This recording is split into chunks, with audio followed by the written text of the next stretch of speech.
এইভাবে পাট শাক একবার রান্না করে খেয়ে দেখো, ভীষণ ভালো লাগে। আমি শাক তো ভাজা সবাই খায়, আমি আজকে একটু অন্যরকম করে করেছি। সেই রেসিপিটা আজকে তোমাদের সঙ্গে শেয়ার করব যে কীভাবে এই পাট শাকটা করেছি। এটা হচ্ছে পাট শাক।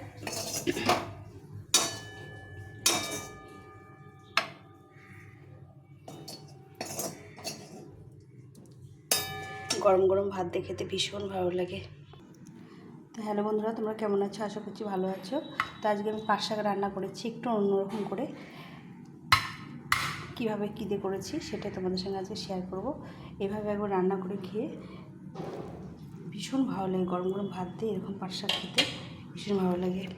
তো কী দিয়ে রান্না করেছি সেটাই আজকে তোমাদের সঙ্গে শেয়ার করছি। তোমরা সম্পূর্ণ ভিডিও দেখার অনুরোধ রইল, স্কিপ করো না। আর দেখার পরে ভালো লাগলে লাইক কমেন্ট করে বন্ধুদের সঙ্গে শেয়ার করো। আর চলো আমি রেসিপিটা তোমাদের সঙ্গে শেয়ার করছি, আমি কীভাবে রান্না করেছি সম্পূর্ণ ভিডিওটা তোমাদের সঙ্গে শেয়ার করছি। ভীষণ ভালো লাগে খেতে। দেখো একদম শাক ঘন্ট মতো হয়েছে।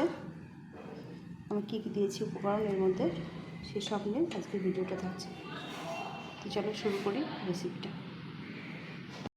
এখানে কিছু পাট শাক নিয়েছি। পাট শাকগুলো মাথা কেটে নিয়েছি, একটু কচি ছিল শাকগুলো, নিয়ে ভালো করে ধুয়ে নিয়েছি। আর এখানে আলু বেগুন নিয়েছি। এই আলু বেগুন দিয়ে আজকে পাট শাকের ঘন্ট করব। এটা খেতে ভীষণ ভালো লাগে। তো প্রথমে আমি শাকটাকে ভালো করে কুচি করে নেব আর আলু বেগুনটাকে কেটে নেব। এখানে কিছুটা তেল দিয়ে দিয়েছি আগে, যাই হোক পরিমাণ মতো তেল দিয়ে দিলাম। এখানে শুকনো লঙ্কা কয়েকটা ভেজে নেব। প্রথমে শুকনো লঙ্কাটা ভেজে উঠিয়ে নেব। এই শুকনো লঙ্কাটা আমি সবার শেষে ব্যবহার করব।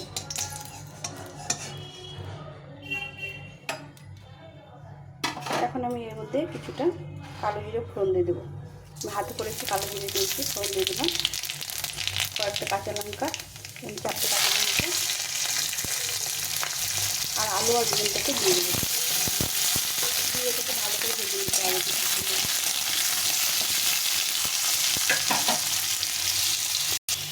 আলু বেগুনটা ভেজে নিয়েছি। এখন আমি দিয়ে দেবো স্বাদ মতো লবণ। লবণটা একটু কম দিতে হবে শাকের মধ্যে। আর দিয়ে দেবো হলুদ গুঁড়ো।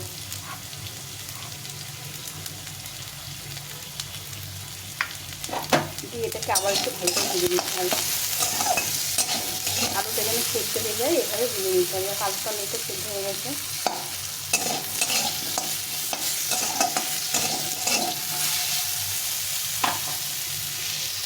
আলু বেগুনটা ভাজা হয়ে গেছে। এখন আমি পাট শাকটা দিয়ে দেবো। ওখানে দিয়ে পাট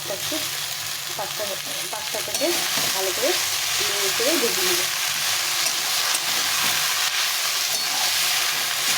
যদি না খেয়ে থাকো একবার এভাবে পাট শাক খেয়ে দেখো, খুব ভালো লাগে খেতে।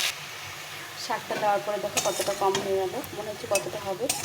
তো একদম কমে গেছে। এটাকে ভালো করে ভেজে নিতে হবে, নেড়ে করে ভেজে নিতে হবে। আলুটাও যেন সেদ্ধ হয়ে যায়, একটু ঢাকা চাপা দিয়ে পাট শাকটাকে সেদ্ধ করে নিতে হবে।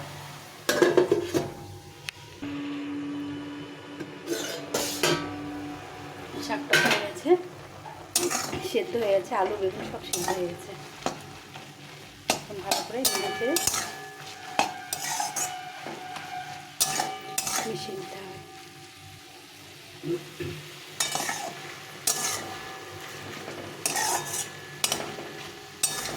বেগুনটা একদম গলে গেছে, আলুগুলো সেদ্ধ হয়ে গেছে। এখন ভালো করে নেড়ে চেড়ে নিতে হবে।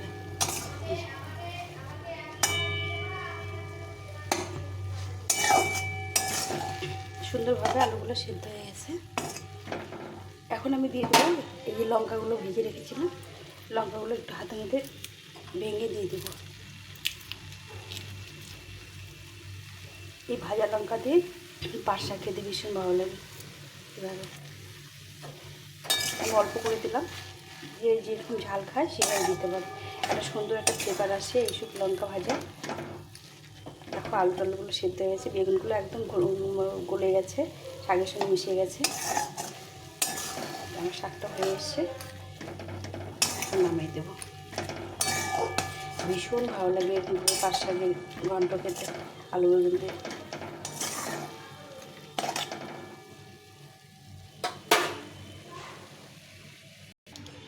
আমার হয়ে গেছে আলু বেগুন দিয়ে পাট শাকের ঘন্ট। দেখো মনে হচ্ছে যেটা পাট শাক কত সুন্দর হয়েছে। এটাকে এখন নামিয়ে নেব। গরম গরম ভাত দিয়ে খেতে ভীষণ ভালো লাগে।